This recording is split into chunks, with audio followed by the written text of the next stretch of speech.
Hi all and welcome to my Let's Play of Morrowind, where we're going to continue on with some House Hlaalu stuff. Apparently we've got to go in here and kill or clear out some Telvanni. Hello Telvanni. Oh, you're not immediately hostile to me, which is always worse really. I don't want to start it off, the hostilities that is. Trapdoor, this looks like a good option to find our way through and see if there's some other bits of trouble we can get ourselves in.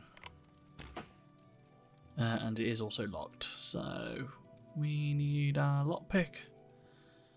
Feel a bit like a Masters is probably over-egging a level 30 door. Oh, hello. Perhaps I should have talked to the people in the other room. I just kind of assumed we had to carry on going down this way, but then seeing this skeleton makes me think otherwise. Let's go back and see what they want. Yeah, excuse me, we know all that. House Hlaalu. Odiniren. Yes, this is Odiniren. We've been having trouble with a Telvanni necromancer, and one of our party was captured. Speak to our Thiril. Hello, leader. Oh, no. Tell it's been a little while since I played, forgetting all the buttons. Odiniren. Yes, we've had trouble with the Telvanni necromancer. He's still somewhere in Odiniren, and he's taken my sister hostage. We are still recovering from our last assault, but most of his minions are dead. Kill the necromancer and rescue my sister, Vidalera Ethereal. Please hurry. I shall. Oh, it's nice to be back in Morrowind. It's been a little while since I've recorded. It's been a little while since I've uploaded, to be honest. And I would apologise for it, but, you know, it is what it is. Life being the way it is at the moment, I think the daily uploads that we were originally doing are definitely not feasible, and I think even the 4 times a week is not going to be feasible. The thing is, I have big plans. I have like some really cool ideas of stuff that I want to do, and it's much broader than just sort of Let's Plays. And so I kind of don't want to dedicate too much time to these games, although I don't want to leave them finished. So I can, for the foreseeable future, until I get more time to myself, I can definitely see us going down the route of uploading Morrowind once-ish a week and going for Fallout once a week as well. My brain's not so hot today. But we'll make it work either way. Basically, the things that are exciting me at the moment aren't this, and these are good. These are things that, oh, he'll want the ring. He'll want the ring. And this is really good, and I'm enjoying this game still a lot, and I don't want to make sure not to drop it altogether. Although I do think that is going to be coming up relatively soon. Simply because of where we're at with it. But the things that are like really exciting me are outside of that. It's not stuff I want to go in depth into yet, because I'm not quite sure of the form it's going to take. That being said, okay, this looks like a bad person. That's a Dromora. Yeah, let's swap to our Wakazakishi. Yeah, that being said, the thing I want to say about where we're at with Morrowind is I don't think it's got the longest shelf life continuing, for me personally. I mean, I don't even know what episode this is. We've done a fair few now. That seems worth it if we've got the weight. And so my thought process is get House Hlaalu finished up, because I'm enjoying it and I want to see where it goes and finish building our own house. I mean, the save file's going to go nowhere, and I'll make sure to make a backup of it so we're fully secure on it. May as well be using a bow on these guys.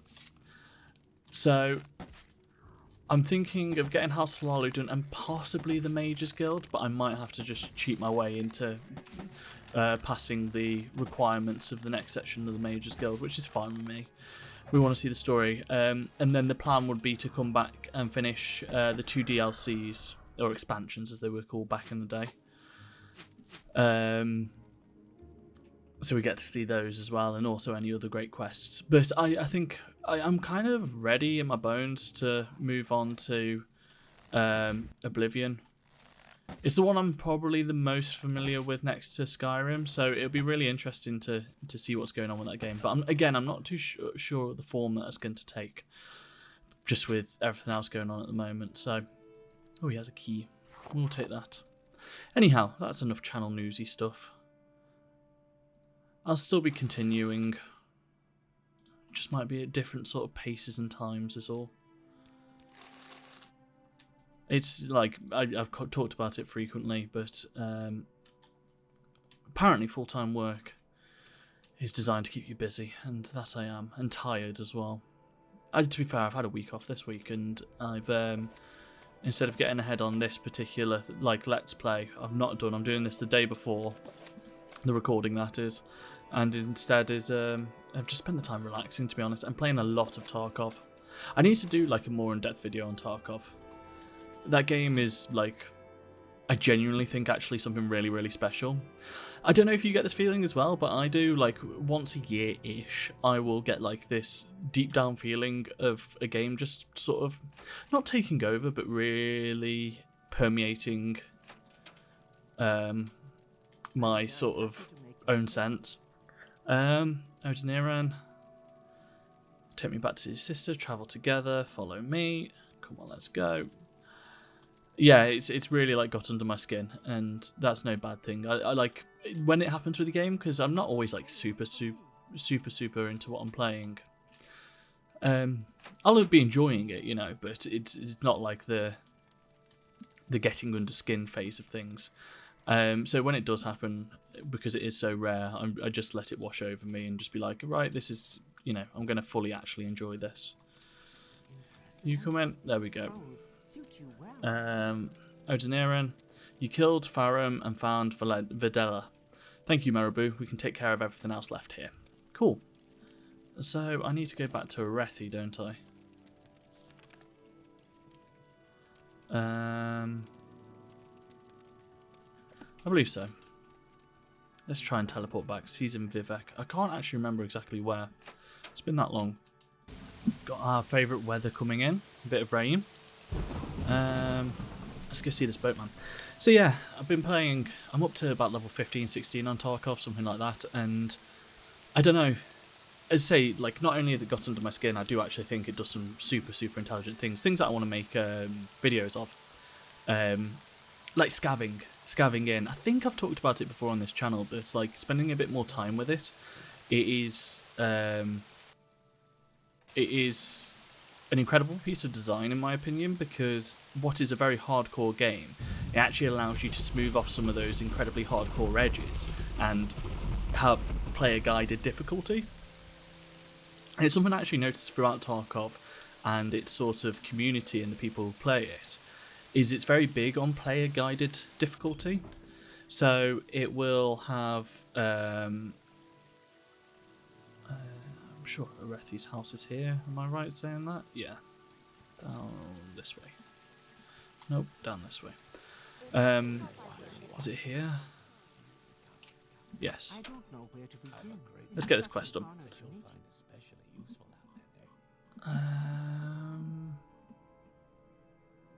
I'll be under business, won't it?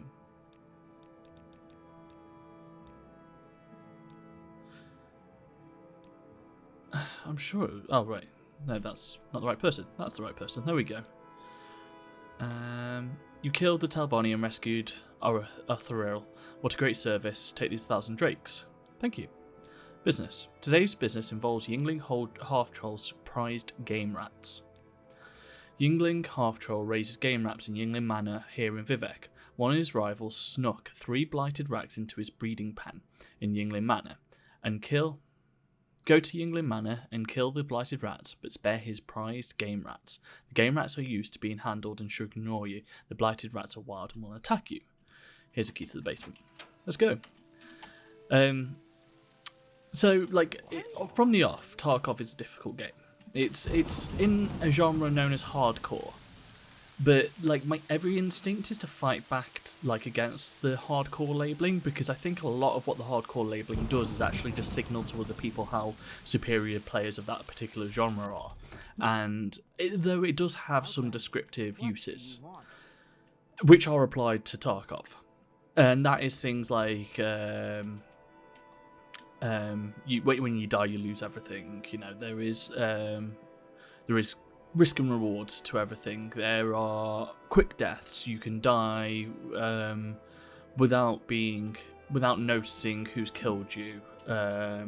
You have to eat. Like, but I think hardcore as a descriptor is more evocative than it is explicit. So what I mean by that is it's a set of things that it's a set of ideas that build up something. It's not a set of ideas that build up something, it's more of a general feeling, I would say. That would be my way of crossing that sort of T. But that crossed with the game means it can actually be quite difficult to get into, quite difficult to understand all the concepts going on and such. Especially when there is a cost to you practicing or playing. There's a cost to play. You know, games quite often will have you play, but will give you a safe environment to do it in. Which is actually explicitly what the scavenging does. It gives you a safe environment to play the game. It allows you to test different tactics, test different guns, trial sort of maps, things like that, and still potentially gain something from it, but do it for free.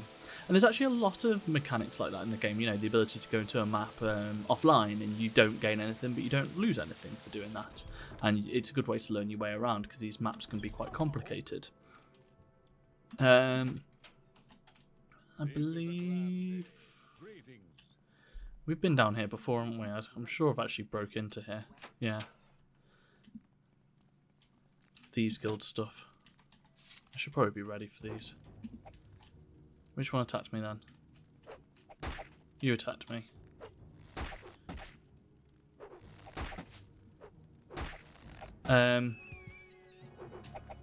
You're attacking me. You're attacking me. Oh, we got a level up off killing some rats.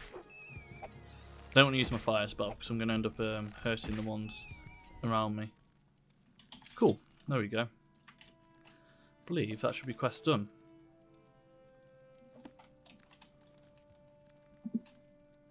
Game rat. Yeah. Okay. Yeah, so I just think those, like, that's the other thing about scavenging that I think actually makes it truly good, is it's optional. It's not a required part of the game, and in fact, there is a cost to doing it. So I know I said there's no cost, you know, you don't lose anything, there's nothing explicit in the game like that, but the way you progress in that game is playing your main character. You know, it's how you level him up, it's how you increase, well, you can do hideout stuff on the scav technically, but it's how you level him up, it's how you, you know, when you're scavenging, you're not going to be starting with the best equipment, it's how you do quests, you can only do that on your main character. A lot of quests, there's actually a few bits and bobs you can do outside, you know, there's a certain key you can get and things like that. So that leaves you in a position where you don't have to scav, and actually the cost, even the benefits are so great for new players that every new player should do it, but the costs of doing it are great enough so that if you're an old hand at the game, actually you probably don't want to be scavving all the time. You want to scav in you know, moments that make sense for your character or your account or where you're at. And I think that's just also smart. It all just actually makes the game A, more accessible, but B, more difficult for the people who want it. And that's, I think one of my sort of markers of a good type of a certain game, and this isn't explicit for all games, but it is for a lot, I think, is when players have play that's not intended by the developer. So quite frequently people on Tarkov will play hardcore accounts where they'll have certain stipulations on the account that they can't break, because these people that put in hundreds if not thousands of hours into the game, so they want that next level of experience. You know, they want to go back to certain something, and So they'll change how they play it, and the game really does allow for that, and I wouldn't be surprised, or if they were smart, I think they should actually add that in explicitly into the game. Game rats. Cool, done. Business. Ebony trade. The Zainab have been trying to sell us ebony. Go speak with the Zainab camp and make sure they only sell ebony through us.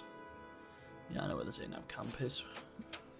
Oh god, these always take ages to get to.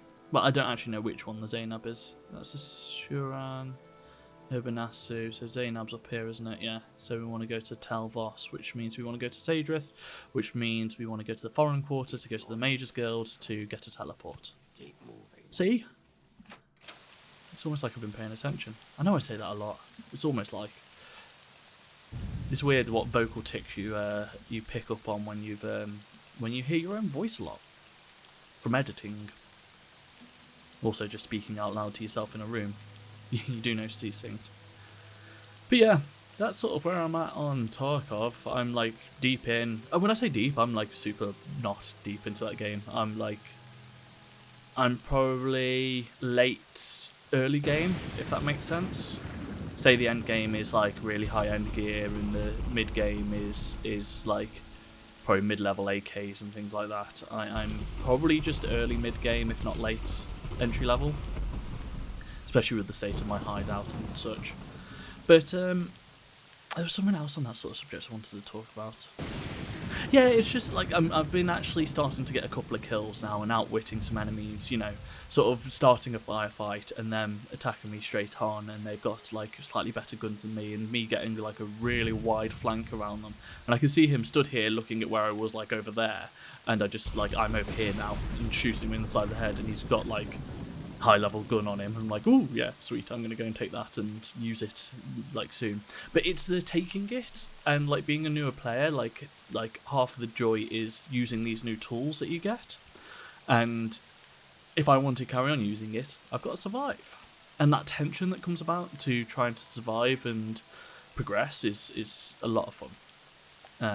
It's a lot of fun. I know it's a analogy that's overused in video games, you know, the Dark Souls of this, the Dark Souls of that, but Dark Souls series, specifically more Bloodborne, but Dark Souls 2 as well did it a bit, in fact they all have, has that moment where you're on the edge of your seat after you've been fighting a boss, you know, 20 times or something like that, and... No, wrong area. I was just like, has you on the edge of your seat and you're just about to win, but you're both on low health and you manage to clutch it and you do win, and sort of the elation that comes with that is quite powerful actually. For me anyway, I don't know if everyone else has that. And Tarkov is managing to do that in non-scripted moments. You know, it actually has a lot of simulational qualities like a immersive sim might have, and allows that sort of immersive gameplay that's player-led. Don't walk back into the door. I need to get past you. Which is always my favourite sort of stuff. Always. So I'm just going to play loads more of that, probably until Tuesday, because then CK3 comes out. And I'm thinking about doing something on the channel with CK. Crusader Kings 2 wasn't necessarily my jam, but EU4 was, and I do like Paradox games. It's just whether I've got time to do it amongst the other projects that I'm looking at. Because I want to do something specific with it. I don't want to just do a Let's Play. I think if I was going to do it, I'd be trying to marry it in with actual history and doing research about who I'm playing as, and you know, their standing within the world at their time and what they actually did and how we've diverted away from that. I think I might have a shot at it, but it might be sort of like a few weeks after the games come out, and it might also be after I've, you know, done some research, or it might be a slow upload sort of one. I don't know, I find that like a really interesting idea, taking the game and doing something with it instead of just, well, it's not just doing a Let's Play, these take a lot of work, but doing something different. But it's just trying to figure out if I've got time to do that, or motivation as well. Where did we want to go? Was it Tel Mora? No, it was Tel Vos, wasn't it? Vos and Tel Mora.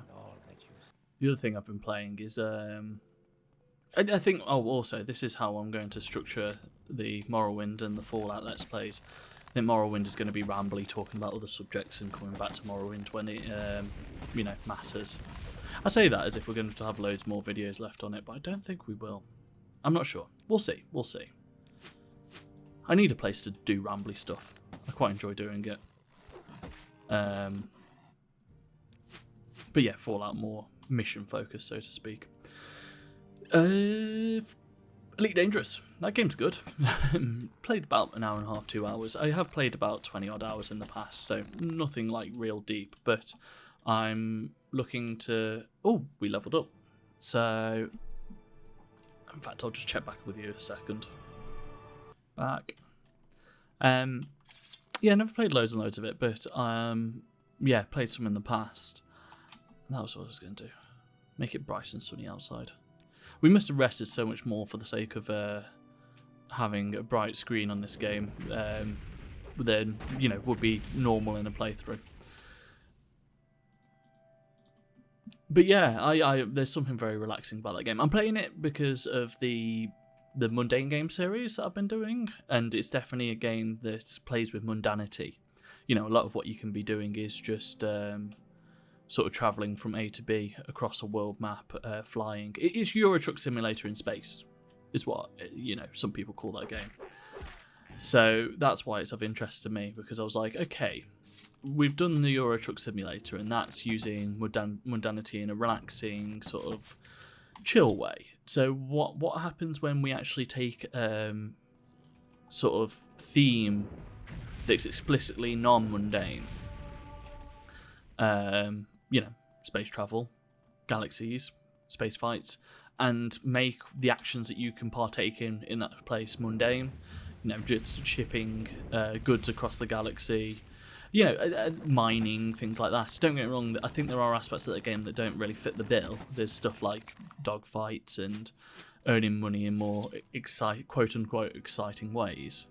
But the part I'm interested in is the sort of more mundane travelling from A to B, and how that fits in thematically and mechanically.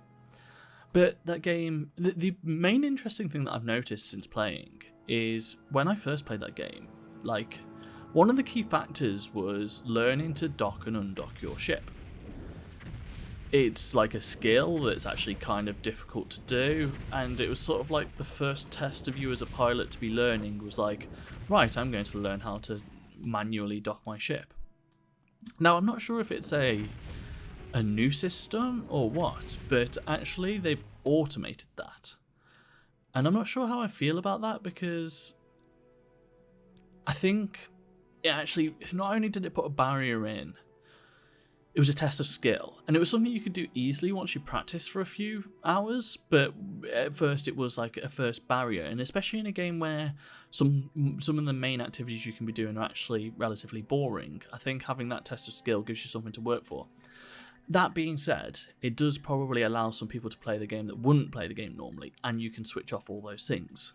So it's that kind of to and fro. I think probably the way I would do it is I wouldn't start with those things on. I would have it so you could enable them if you wanted to. I don't know if that's the right way, but that's the way that works in my head. Hello. Trade, ebony trade. Do you have anything to do with ebony trade? No. How about you?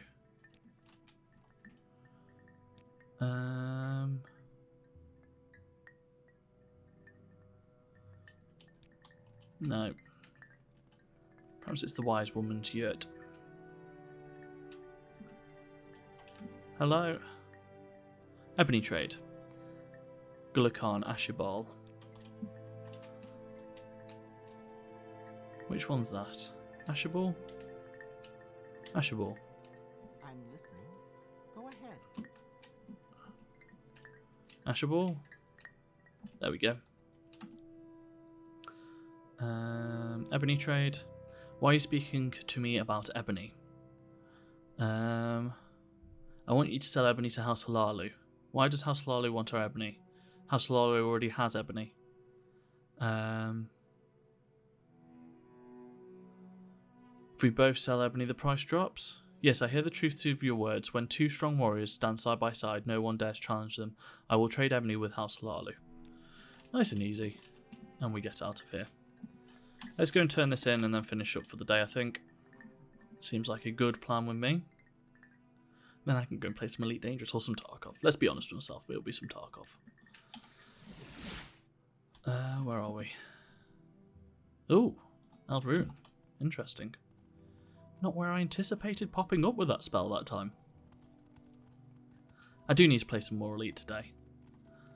Might not have much chance over the next week or so. And then I've got Fallout, which is going really well. I'm actually super interested with Fallout because I think it used to be one of my favourite games of all time, and I've significantly called on it. It might do some things to win me back, and that's why I'm sticking with it. You know, I'm fine playing this out and see how it goes, but I mean, we grow and change, don't we? Do you know what? This is the wrong way. We want to Mage's Guild it. Yeah, Mage's Guild will be slightly quicker, I think. May I help?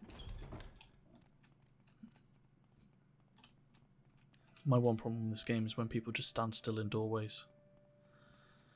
Oh god, that's how bad I've been. I've lost my way around the Mage's Guild. There we go.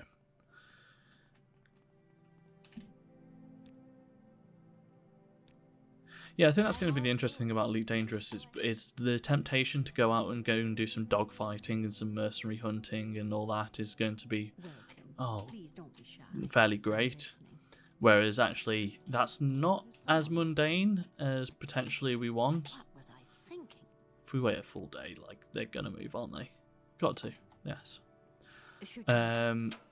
So I wonder if I need to like just do the ferrying round. I've got to do a bit of the shooting, you know. Who knows, that might be like mundane enough to be qualified as a job if you do it enough. I've also got the DLC, which has something to do with Planetfall stuff. So I'll be interested to see what that does, because I've never played with that. I bought it today because it was like on a sale for £5 or something. Which was a very, very okay amount of money to be spending on something. What have I done? Oh, if I click it, it actually like puts the item on. That's interesting. Where are my travel stain pants though? There they are. Good old travel stain pants. Hopefully we can make this gap. Talking about making this gap, the new Tony Hawk's is out in like a few days, which is incredible. This is a remake of the first two, and I'm super tempted by it because like Tony Hawk's Pro Skater 2, as I'm sure many other people have this, is a very holds a very fond place in my heart. Which, as I say, I don't think is a unique position, but it's a good game. It's a very good game. Hello, Arethi. Ebony trade. Thanks. 1,000 drakes. Brilliant. I'm not even going to pick up the next quest. I'm just going to leave it here. Right, thank you for watching. Appreciate it. As I say, we're going to get the rest few bits and bobs of this game done and then probably put this this particular game on hiatus just so we can concentrate on some other things and make sure we're exploring the rich tapestry that is video games. My name's been Billy. If you could drop a like if you can, it's really appreciated. Subscribe to the channel if you want more of this sort of stuff and see the exciting new content that I've got coming up. It's going to be good. It's going to be stuff I'm really interested in anyway. Comment something underneath if you've got any questions. I don't know. I didn't think anything ahead of time this time. I normally come up with on the fly, but my brain hurts. That's what I call a headache. Fantastic. Thank you for watching. Goodbye. Look, save 200. Goodbye.